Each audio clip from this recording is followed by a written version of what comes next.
Andrew, lovely to meet you. Thank you so much for having us. You have the full display. It's quite a collection of spirits you've got here. Great whiskies. Yeah. Obviously, the original and the smoky we've seen before. We've tried. They're our core range that we always have going.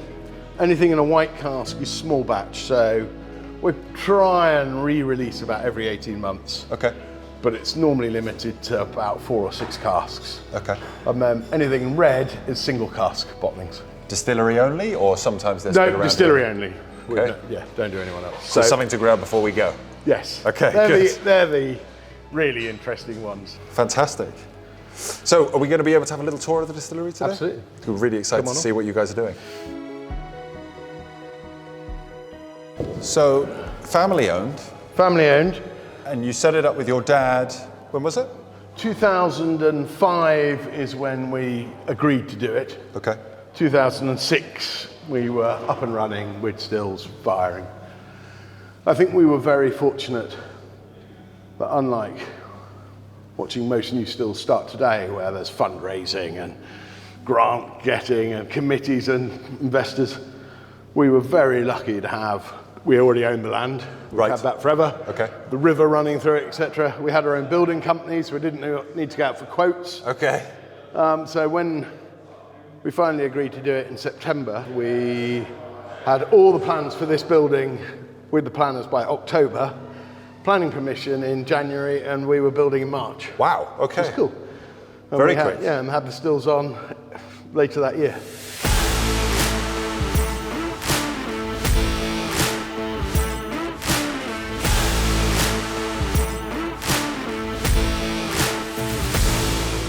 So Andrew, obviously it's all on one floor, one room, very easily accessible. What was the thought process behind that for you? That was quite deliberate. We traditionally, a distillery would be broken down into a mashing shed and a fermenting shed and the distillery shed. Exactly. That's fine for working, and probably better for working, but it's quite hard for the public to really understand what happens. The whole process. And you don't get the wow factor as well if it's all in different places. And we've been to have a look. We've got permission to go into a distillery called Glenbergie, which isn't open to the public. Yeah. And they had done this on a far bigger scale. Always looked like they were going to open to the public, but they never have. And we just thought it was fantastic to see it all on one floor. For sure. And you can really say, show the public where the liquid goes, the process. And for our own team, it means one person can sit at a desk, or they don't get a desk here, we're too mean, wander around and keep an eye on everything rather than needing a person for each process. And what you're looking at is a 1 ton mash tun, so it holds 1 ton of malted barley, and then really the size is defined by the spirit still and everything works backwards, and that's 1,800 litres, which at the time was the legal minimum size of a still. Okay. So we do 1 ton a day of barley, and 1 ton of barley should give us about 400 litres of pure alcohol, 100% alcohol. And what capacity are you running at currently? So we do about 180 tons a year. Everybody else works in litres of alcohol, but it doesn't really mean anything to the general public. 1 ton of barley is a bit more visual, really. You can buy a bag, a 1 ton bag. We do that 180 days, so we go 5 days a week for 36 weeks of the year. And then we try and have a shutdown period in the run up to Christmas where we can concentrate on bottling, clean downs, just sorting everything out. Does resting the stills have a part to play in that, or is that not something you focus on? No, not really. We traditionally used to go 4 days a week and have Wednesday as clean day. Okay. But every time you stop distilling, liquid cools down. Right. And then you've got to heat it back up. And as gas prices keep creeping, it's better for us to go harder for a shorter period. Yeah. I can't persuade my lot to go 7 days a week yet, but one of the things to note of a distillery of this size, it's quite unusual that it is still 100% manually operated. Okay. So 117 valves and levers, the spirit still, everything is manually done with hydrometers. When we spec'd it up to build it, it wasn't a great leap to automate it, but actually, if you're going to be family owned, making a bespoke small batch whiskey, you want to be hands-on with it. I think you need skilled people to make it, not sit at a laptop and press some buttons. So I couldn't agree it's quite more. a deliberate process, really. And we see, you know, just from week after week, different batches of barley just need tweaking a bit. Okay. And if you were putting If it it was on a all computer, automated, you wouldn't notice that. Just lose that. For sure. So come on, we'll go and have a look. So, Andrew, talk to me a little bit. I mean, it comes off the still at what strength? We average, a finished average, about 72%. Okay. And you fill into the cask then? 65, 68, depending on... Depending on what it is you're doing. Depending on what we're doing. We started off at 63.5, like everybody. Right. We then went higher because it saved some space, obviously. Right. I think that is probably evaporating a bit fast, so we might Bring it down a little bit. bring it down a bit. But these are the things that we play with just to see what happens. Well, this is it, and you'll continue playing for the rest of your the rest of your career, no doubt. Absolutely. Yeah, we are on our third chief distiller now since we opened. It's not bad in 15 years, and it's amazing how you just constantly have nobody can pass 100% of their knowledge onto the next person. And that changeover period, or just after the changeover period, it's just awesome for every distillery. You have to go back and revisit so many things that have just been set in stone for 10 years. Yes. And you go, why are we doing that? Why are we doing that? And so, yeah, Chris has been with us for 2 years now. And you just start looking at things like, what strength should we cask at? Because there's no reason to do it at the strength we were doing it. It was a number we picked last time. So for sure. It's a good thing, actually, to revisit all these little points over the years. And obviously, yourself and your dad set this up originally. Yeah. How much input did the two of you have? And is there still sort of decisions that you made originally that are solidified, that won't change? Yes. What are they? I think everything changes over time, but in reality, some of the really core principles were getting this split and getting stills that have to work in a certain length of time. Yeah, we have over time extended our distilling period to 13, 14 hours. Okay. Because you get a cooler spirit and it changes what profiles you get in the spirit. And then you wake up and you go, well, that's no good, because actually we could never do a night shift. Right. You know, it's designed to work in 12 hours, it's got to work in 12 hours. So you go back and look at other ways of changing temperatures and things. So, yeah, most of the things that were originally set out still happen because you don't change this kit. Right. It doesn't get changed for a generation. No, so of course. There are tweaks along the way, but in practice, the general principles stay the same for a generation or more. Our first distiller was a guy called Ian Henderson, who was from Lefroy. Legend. Yeah, absolutely legendary. And so persuading him to come down here and get this place going was really cool. And after we'd been going a while, he persuaded father to allow him to make some peated whiskey. Right. Because obviously that's what he's good at. And I don't think father had much interest at all, and I certainly didn't. I thought, oh. But it is amazing how over the years your taste buds change. Yes. And the same goes with whiskey. And now, peated whiskey, I quite like it. There are still one or two that are just too iodine-y, but the smoky ones, you suddenly like, oh, and I don't know whether that's because I've spent all this time drinking whiskey, or because 15 years have passed and I've just got a different set of taste buds. It's great to hear that you do like your peated whiskies, though. I have to say, the peated whiskey coming out of this place is what really sort of awoke me to how amazing this distillery is. That has been really quite a specific choice on making our peated whiskey. So, in simplistic terms, there appears to be two types of peat. You've got peat that's formed from seaside, seaweed peat, right, as I call it. And then you've got inland peat, which is moss and stuff that's all rotted down. And we try to be very specific. We want that inland peat because it gives us a smoke, a bit like the smoke from burning leaves in your garden, that bonfire smoke. So when you drink our whiskey, you get smoke. You do not get tarmac, iodine, phenols. You don't get that. And that is because we don't particularly like that. But if you go to Islay, and they are famous and they are well regarded, that peat is different. It is that seaweed peat that's giving you that iodine-y, tarmac-y, different cresols in it. Yeah, absolutely. Totally different type of phenols.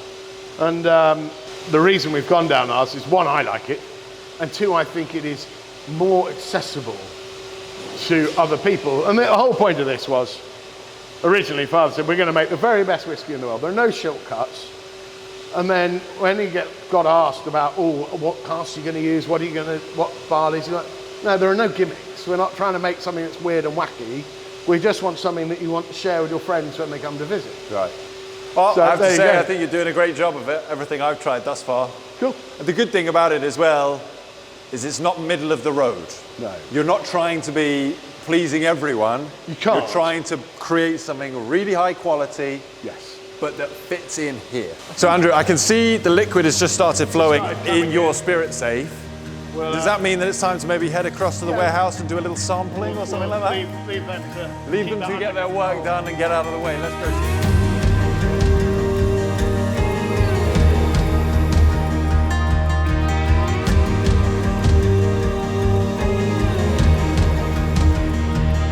So in here, just to give you a... How many casks are in? A couple of thousand? Or? Yes, I think you're nearly spot on, to be honest. But it's the majority in here are ex-bourbon casks. So they came from Jim Beam. Yep. They're our preferred cask, really, overall, and we use that for the majority of whiskey maturation. They're a very consistent cask. Yes. And then this section is really our trials section, and we have every type of cask, from Muscatel and Sauterne and Burgundy and Oloroso and Portuguese Cabernet Sauvignon. If I can find a cask, we'll buy a few and see what it tastes like. And some work, some don't, but I think that is the secret of being a good distillery. You've got your original and your smoky. You've got your single cask expressions, your small batch stuff. Yes. What can we expect moving forward from you guys? What are you looking at? I mean, obviously you really carefully consider each and every release that you're doing. So is there anything that you can share with us that might be upcoming? So we have, on top of what you talked about, we have another brand, the Norfolk, which does grain whiskies. Okay. They're really small batch, and we have a lot of fun with those, and they come out sort of once, twice a year. And then on the English whiskey side, the English just does single malt whiskies as a brand. We're getting older. I think later this year we have got, so we used to have a range called the Private Founders Private Cellar. Okay. Which my father, when something was, you'd taste a series of casks and you go, those 18 Oloroso casks, 17 all have a similar nature. Right. One is completely weird. Yes. And he would just take that and they'd go, right, that's my private cellar. So, and to a degree, I've kept that going. I don't need to do as much as he did because there's a lot of family casks. And so those oddities, which also obviously got some of the oldest casks, we are tending to release now. We haven't done any Founders Private Cellar for years. And so we are looking to bring that back this autumn. And the first bottling will be, worth keeping your eyes open for. Okay, very really exciting. Very exciting stuff. So cool. Do you want to go and have a taste? Well, let's go and give some a try. I'd love to.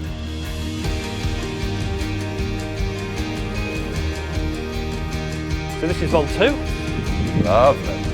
Oh, that smell.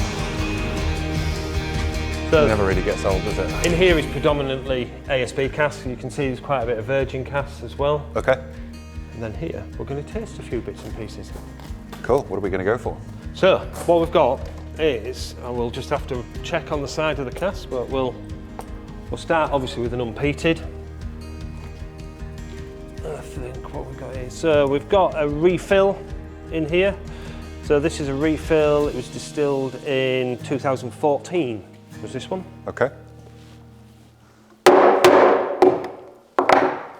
So 7 going on 8 years old. You say unpeated? Unpeated, yeah.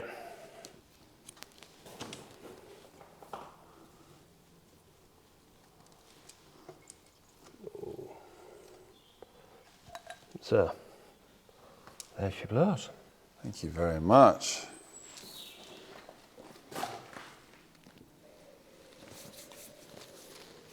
Oh, that's good. So we fill usually at 68.5, so quite high. Okay. So that's going to be probably at that age, I would say, still way up in the 60s. Yeah. So you're going to be looking at 63, 64%, something like that. This is what I was thinking, because Andrew was saying that you're filling at 68, 69 sort of percent. There's no nose prickle on that. Nope. At all. No, quite often you'll get that. You really wouldn't think that it's at that sort of Could jump in ABV. here, you wouldn't get any nose prickle. So light, and the vanillas and the fudges and that bourbony sort of, you know, really comes through. So I don't know your unpeated spirit as well. Right. I think purely because when I tried your peated spirit, It was the Gullivers, wasn't it, that you tried? I think it was the first one that I tried. I just fell in love with it, and then I kept hunting out the peated. Yeah. But the So our real idea when James first started was that what whiskey, the flavour of whiskey he wanted to actually produce, or spirit he wanted to produce, was accessible. That was his whole thing. He wanted it to be accessible. He wanted it that really that he could sit down and him and his mates could sit down and everybody would enjoy it. And I think that's where we've landed really well. We sit so well in ASB and in bourbon casks. I think it just really, really rounds it off. And at that sort of age, I think this is what I can't get over. 7, 8 years old, and that is a really well-matured whiskey. And the alcohol comes through on the palate, but again, it's not, you know, punching you in the face in an unpleasant way. Yeah. You've got that rich spice coming through, beautiful floral notes. And then once you get a tiny bit of water in there, it just opens up like there's no tomorrow. Unfortunately, we've got a lot of whiskey, but no water. No water. Oh, but terrible. that's a life, isn't it? No, that's all right. So we've got another 2 casks that I think around here that we could try. I'm not too sure if it's that one. 1, 2, 1. What's that? Yeah, so that's unpeated. So we'll give this one a whirl as well. There we go. It's funny because people think of Norfolk. Well, I think of Norfolk and I think of the Norfolk Broads. Yes, me too. I don't think of whiskey. I certainly don't think of whiskey that is this good. Do you know? I'm going to have to start coming to Norfolk a lot more regularly now, I think. Exactly. Maybe that's what you sail on the Broads, you never know.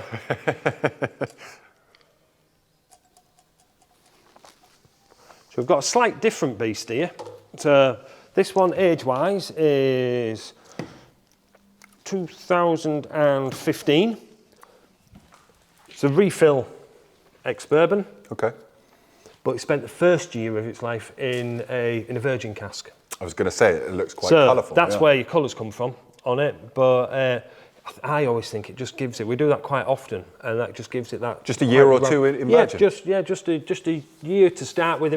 We sort of. I always think we were talking about the other week that we sort of like do the opposite to a lot of people do. A lot of people finish right in.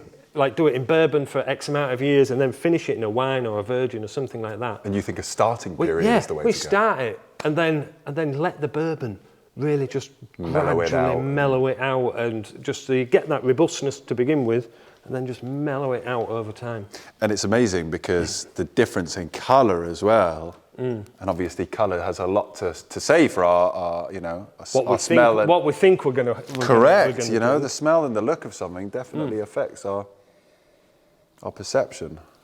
I do think it gives it a bit more roundness in the. It's again softer again and rounder. So you're talking 7 years old on that one. I can't remember the month. So the month was it was actually December 15. So not even the 7. Yeah. Oh, wow, the spice really comes through on that. That's beautiful. A year in virgin oak. A year in virgin oak, yeah. The difference, and then matured exactly the same way. Yeah, exactly. Yeah, so this is a refill, that's a refill. The difference is phenomenal. The depth on the depth is there on both of them, but this is much more floral. This is rich and spicy and... It's amazing what a year in a virgin oak can do. Really, and that starting period is very interesting. Can't say I've heard of anyone else doing that, really. Yeah, we do it with quite a few things. So it just gives that what have you found to be the most successful? Do you virgin oak. You think virgin oak's the way to go? Definitely, yeah. Okay. I'm not a bigger fan of really small casks and things like that, because I just think it imparts too quickly. It can override the spirit. Exactly. And the thing is, I think that what you're always trying to do is get that balance. You want your distillery character and you want the cask, but you don't want one to over influence the other. You want that fine balance. No, it's got to be balanced between them. No, absolutely. I think down here somewhere I've got something a little bit different again.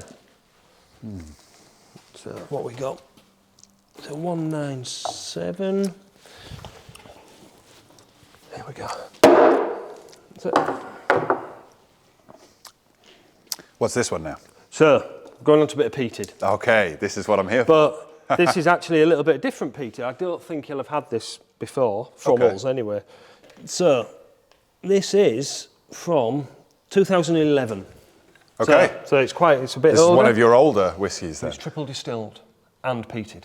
So the phenol level on there is, I think, 60, or was 60. I always think This is what I was going to ask. Yeah, so the ppH ppm is 60 before going in. Yeah.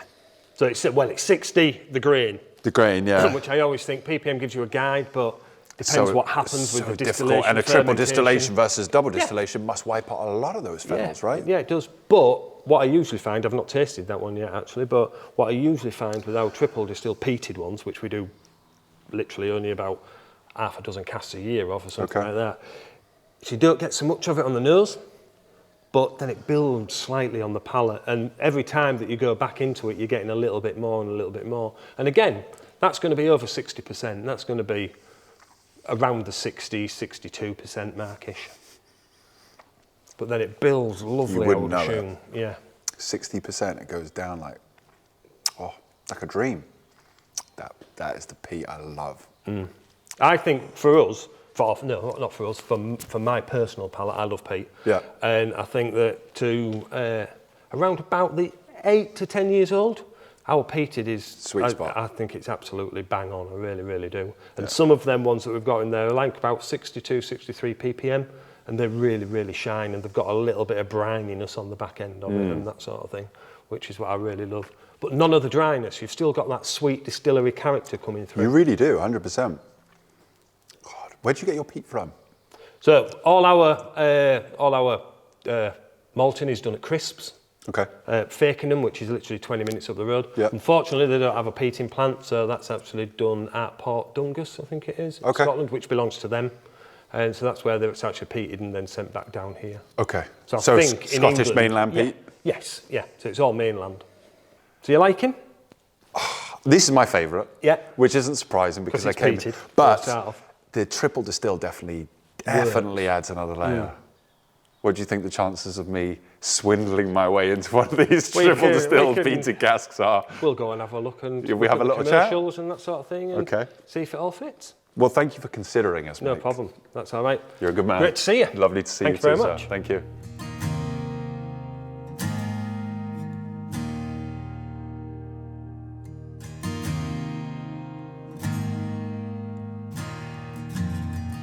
Just back from a wonderful tasting with Mike, who, by the way, is a great brand ambassador and a fantastic salesman. Wow, some really interesting whiskies. I have to say, the standout to me was the peated, but triple distilled. It's got this beautiful lightness to it, but there's depth and It has, I think, the triple stills. If you're going to drink peated, to put it with a triple, to get it in a triple distilled whiskey where, well, the smoke shines. it shines doesn't it? through, really does. There's nothing to hide it at all. No. So it's, we have done traditionally a triple distilled run of both each year. Most years, probably. Okay. And I think we've released a couple of times, but I'm a bit of a hoarder. Oh, really? So it's like, I'll just leave it there for a You're little bit longer. exactly the same as me, yeah. It keeps getting better, so just keep leaving it put. It's, and there will come a point, and that's where we really have to be aware, where it won't get any better, I don't think. Right. We always have this discussion with Ian, after his time at Lefroy. There's no point spending a load of money buying a 20-year-old Lefroy when you're buying it for the peat. Because the peat diminishes every year. If you want a real mouthful of Lefroy, you should buy an 8-year-old. Yes. That is what he's making. That's what he wants you to taste, not something that's only got half the peat left 20 years later. So, yeah, I think peated whiskey probably doesn't want to be too old. You want all the bang that you were given, that the distiller gave you. I personally couldn't agree more, absolutely. and then- And I think the ones that we were trying were sort of 7, 8, Yeah, and then I think we tried a perfect age. 10-year-old. Absolutely perfect. age. Absolutely Yeah. stunning. Really good. And what I love about you guys is you're not in a rush to release anything that's not ready. I was saying No. that to Mike, you really are putting in that time. Yeah, well, it's where have we got to? I mean, we occasionally will bring out an older one, and the founders we were discussing earlier, this autumn we'll bring out a 15-year-old one, which will be the oldest whiskey that's been publicly released in England. Wow. I know there is a bottle or two of older, but in reality, for general public consumption, 15 years 15 old. years old. Wow, okay, that's very I think that exciting. sort of makes English whiskey, not just English Whisky Co., but English whiskey as a whole sort of, yeah. sector. We're grown up now. Absolutely. Yeah. You know, it puts it into perspective, doesn't it? I mean, I was thin and had hair when we started. Picture of you on the bottle, yeah? In my youth. Well, I mean, I think it's amazing standing here in front of all the releases that you've done thus far. It must be very sort of, it must be really lovely for you to be able to stand in front of this and see where you've come from. It's lovely to see some of the original ones that Father and I did on a Word document and printed out. Fantastic. We've got a bit more professional and smarter, but ultimately, same care on the inside of the bottle. Absolutely, yeah, which is what it all counts down to. And so the 15-year-old that you're releasing, I mean, can you tell us a little bit is this the whiskey that you were trying to keep quiet from me? Yeah, pretty much. 20, 30 minutes ago? I can't keep a secret. You can't keep a secret for anything, okay. So the bespoke demi-muid casks, one of those we put a load of whiskey in. And so is that sherried? Is that... It started off life in a bourbon cask. Okay. Deliberately stayed there for quite a long time while you think about what we're going to do with it. And then it's ended up in the demi-muid. Really, we put a load of liquid in there, and they're all different ages for very long-termism.